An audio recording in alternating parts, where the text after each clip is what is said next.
Fala galera, sejam bem-vindos ao meu canal Química com Potássio, eu sou o professor João Cássio e hoje nós vamos responder aqui as questões do PSS1 do segundo simulado 2025 para UFRR. Já deixe seu like, se inscreva no canal e compartilhe esse vídeo com seus amigos. Então, vamos lá, sem mais delongas, a nossa primeira questão aqui do nosso simulado. Bom, é uma questão de fenômenos, né? Fala sobre a paçoca de farinha e carne seca de Roraima. Traz uma informação ali sobre essa iguaria roraimense e traz também o método de produção da paçoca. Então, para a produção da farinha de mandioca, a paçoca roraimense, é necessário esfarelar. Então, aqui já tem um procedimento, né? Esfarelar a massa compactada em grânulos menores, que são os farelos, o mais rápido possível. E aí a informação diz que depois de 18 horas após a ralação, então mais um procedimento, no clima tropical de Roraima e úmido, certamente haverá uma fermentação que conferirá à paçoca um sabor amargo. Então fica impróprio para consumo. Acerca do processo de produção da farinha da mandioca, os termos destacados no texto representam respectivamente fenômenos. Então esses fenômenos devem ser classificados como físico-químicos e ali pergunta uma evidência de reação física ou química. Bom, esfarelar a massa que estava mais compactada e aí você tem grânulos menores, você não está mudando a composição química desses farelos, né? Então nós temos aí um processo que é físico. Então a gente já tira a letra D aqui, né, que não pode ser químico. Então aqui é um processo físico. E aí a ralação também vai meio que nesse sentido, né, gente? De você só mudar a propriedade física, a composição física do material, né? Então aqui também vai ficar como físico. Já a fermentação já é um processo químico, né? Então a gente vai destacar aqui como um processo que fermenta, produzindo também o álcool, né, através de carboidratos. Então há uma reação química de fato. E a mudança de sabor é uma característica de evidência de reações químicas. Então você tem aí liberação de gás, mudança de coloração, de sabor, liberação de energia. Então são evidências de processos químicos. E aí o nosso gabarito então fica como físico, químico e evidência de reação. Então aqui letra B, processo físico, processo químico e uma evidência de reação química, beleza? Vamos então para a próxima questão. Próxima questão do PSS1, questão 2, fala sobre o elemento gadolínio, né? Então, esse elemento aí que é nomeado em homenagem ao químico Johann Gadolin é um elemento químico que tem o símbolo Gd e de número atômico 64. Na grande maioria de seus compostos, com muitos metais de terras raras, né, o gadolínio adota o estado de oxidação mais 3. Então, essa informação aqui é muito importante porque se ele é um metal, ele é mais 3, ele vai ter essa tendência de se tornar, por exemplo, um cátion de carga 3+. O texto ainda traz o fato de que as nanopartículas de hidróxido de gadolínio, então ele está falando aqui de uma substância que é formada por gadolínio, hidróxido de gadolínio 3, tem potencial no uso de revertir vários medicamentos, como diclofenac, ibuprofeno, naproxeno. Então, aqui pede-se o que está correto, né? O que será que está correto? Então, vamos lá. Para essa questão, nós vamos utilizar a nossa tabela periódica, que vem na prova, e você tem que estar atento para saber na hora que deve utilizar essa tabela periódica, ok? Então, ó, primeira informação fala que os aletos, que ele forma com os aletos os seguintes sais de forma GDF3, GDCl3, GDBr3 e GDI3, ou seja, fluoreto de gadolínio, cloreto de gadolínio, brometo de gadolínio e iodeto de gadolínio. Bom, se você pegar essa informação aqui, que esses elementos eles são halogênios da família 17, eles têm 7 elétrons na camada de valência, para atingir o octeto, eles precisam de fato um elétron. Então, no caso dos halogênios, eles formam sim ânions monovalentes, né? Então aqui você tem fluoreto, você tem o cloreto, Cl-, você tem também o brometo, e o iodeto. Então, todos eles com essa condição de menos. Então, se você junta aqui o gadolínio, que tem um estado de oxidação mais 3, a gente já tem que pensar que o gadolínio GD ele vai estar com uma carga 3+, né? Então, quando formar os compostos, os halogênios, então esse 3 ele vem para cá e esse 1 vem para cá. Ou seja, eu preciso de um átomo de gadolínio para cada 3 átomos de halogênio, né? Então forma-se assim GdF3, assim como GdCl3, GdBr3 e GdI3. Então essa informação aqui ela está correta, tá bom? Beleza. Agora forma com oxigênio, enxofre e nitrogênio os respectivos compostos. Então, mais uma discussão sobre ligações químicas aí, né?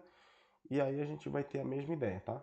Como o oxigênio e o enxofre são elementos da família 16, ou seja, eles são calcogênios, eles têm 6 elétrons na camada de valência, então para atingir o octeto, eles precisam de 2. Portanto, o oxigênio ele se torna ânion bivalente e o enxofre também, né? Eles são calcogênios. Então, se você pegar aqui o gadolínio, Gd3+, é na mesma condição aqui do enxofre também, tá?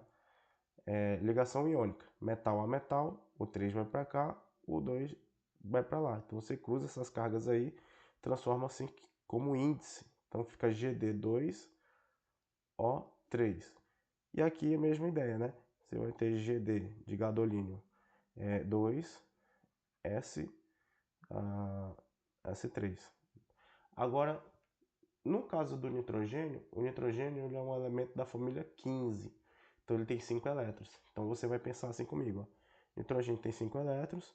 Para atingir o octeto ele precisa de mais 3, né? Então ele fica como ânion 3-. Então se você pega aqui o gadolínio, que é Gd3+, e juntar com nitrito ali, ó, né? N3-, nitrito, você tem a formação do GDN. Então é 1 para 1, né? Então essa informação aqui ela está errada.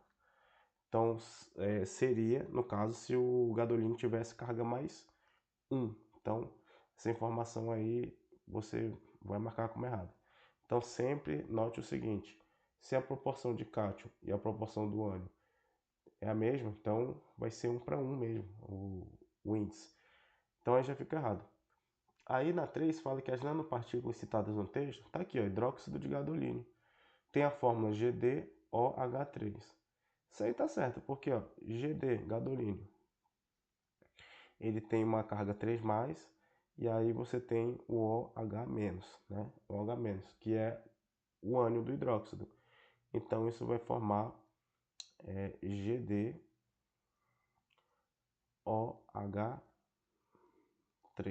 beleza? GdOH3.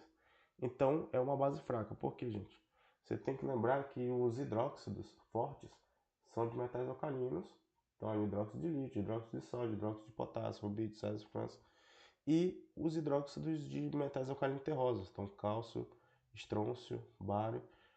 No caso do hidróxido de magnésio, ele é fraco, né? Ele é fraco. E todos os outros que aparecerem aqui também vai ser fraco, tá bom?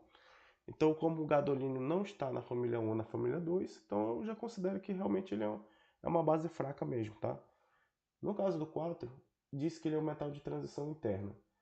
Metal de transição interna é todo metal que está aqui, ó, na série dos lantanídeos e na série dos actinídeos, inclusos na família no período 6, então aqui é o sexto período, e aqui sétimo período. Então, qualquer elemento aqui, né?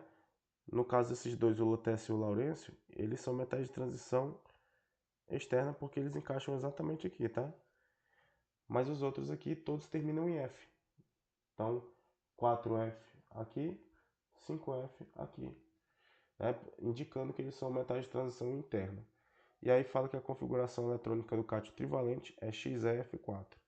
Então, aqui nesse caso, a gente vai ter que fazer uma configuração, mas pela indicação também dá pra gente saber, né? Porque xenônio tá aqui, ó. xenônio está aqui. Então, além do xenônio, você vem aqui, ó. 6S1, que é o césio, 6S2, que é o bário, e aí você vem para cá.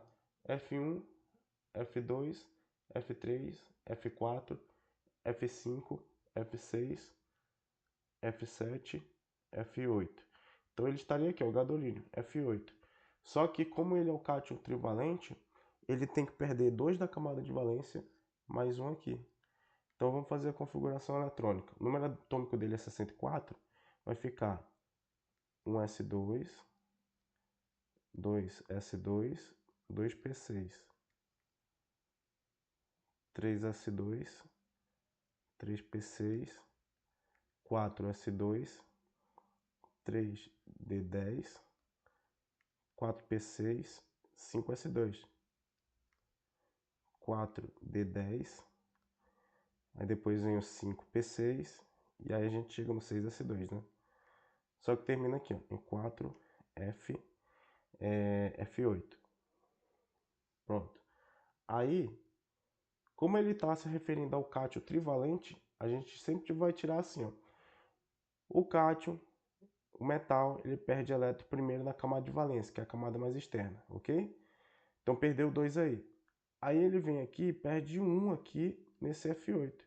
Então ele vai finalizar com 4F7. Tá certo. Essa questão do xenônio é a configuração eletrônica que confere o xenônio. Então, gás nobre termina em S2P6. Então, tudo que foi distribuído até o 4S2 ou o 5S2 5P6, você troca isso pela fórmula do gás nobre, no caso aqui é o xenônio, e aí você vai colocar o restante aqui que ficou o F7. Então, aqui também está certo, beleza? E para finalizar, fala que é um elemento da série dos lantanídeos, isso aí está certo. Pertencente à família 11, aqui não está certo, ó. Por quê? Família 11, beleza, está aqui, né? Aí o aluno não pode pensar que esses elementos que estão lá embaixo na série dos lantanídeos e actinídeos, eles pertencem a essas famílias que estão aqui nas colunas, né? Não pode, porque todos eles estão inseridos nessa terceira família aqui, ó, todos. Então não tem muito segredo não para saber qual é a família dos actinídeos ou lantanídeos, né? Todos estão na terceira família, porque eles estão inseridos aqui, tá bom? Então por isso aqui está errado, beleza? Então ficou correto aqui A1, A3 e A4. 1, 3 e 4 ficou na letra A, beleza? Questão aí interessante que aborda ligações químicas, aborda distribuição eletrônica, tabela periódica, funções inorgânicas também, beleza? Vamos agora para a próxima questão. Olha só. Próxima questão do PSS1 traz aqui a pirita, que tem fórmula FeS2 e é um minério de ferro, cuja ustulação, que é a combustão, produz o óxido de ferro. No caso aqui, o óxido férrico ou óxido de ferro 3. Sendo a pirita a forma mais comum do enxofre do carvão, na combustão do carvão, o oxigênio reage com a pirita, no caso, sulfeto de ferro, para produzir o dióxido de ferro 3 e o dióxido de enxofre, que é uma fonte importante da poluição do ar, né? Contribui aí para o fenômeno das chuvas ácidas. Então, a equação balanceada com menores números inteiros. Então, na hora lá, você tem que tomar cuidado para desse detalhezinho aqui, porque os vestibulares, eles geralmente ele cobra o balanceamento com os menores números inteiros para uma equação. Você tem que sempre pensar nesse sentido, né? Até porque facilita numa análise de uma, vamos supor, facilita numa estequiometria, trabalhar com menores números inteiros, tá bom? Então aqui, a informação é que a pirita, ao sofrer combustão, produz o óxido de ferro, então esse é produto, esse é reagente. E aí ele fala também que produz aqui, ó, o óxido de ferro e o dióxido de enxofre. Então esses dois, eles têm que estar do lado dos produtos, tá? E o sulfeto de ferro tem que estar do lado dos reagentes, tá bom? Então aqui eu já vou tirar a B, ó, que está invertido, e a letra D também, né? Aí, ó, na C eu tenho um ferro e eu tenho 2 ferros, então tá fora também, beleza? No caso da A, você tem 2 ferros, você tem 2 ferros, beleza. Você tem 4 enxofres, você tem 4 enxofres, ok. Você tem aqui um total de 11 dividido para 2, no caso 5,5 vezes 2 vai dar 11 mesmo, né? E aqui você conta um total de 3 mais 8 dá 11. Só que não é o menor número inteiro, tá? Então, está balanceado corretamente, só que não são os menores números inteiros. Por isso que o gabarito ficou na letra E, né? Quando você conferir aqui vai dar certo, ó. 4 ferros, 2 vezes 2, 4 ferros. 4 vezes 2, 8 enxofres. 8 vezes 1, 8 enxofres. 11 vezes 2, 22 oxigênios. Aqui tem 8 vezes 2, 16. 2 vezes 3, 6, mais 16, vai dar 22. Então, ficando aí o gabarito na letra E. Ok, galera? Então, finalizamos aqui a nossa resolução do PSS1. Espero que você tenha aprendido mais aí e confira as outras resoluções. Siga no canal Química com Potássio e também no meu Instagram, João Castro. Forte abraço, até a próxima. Fui!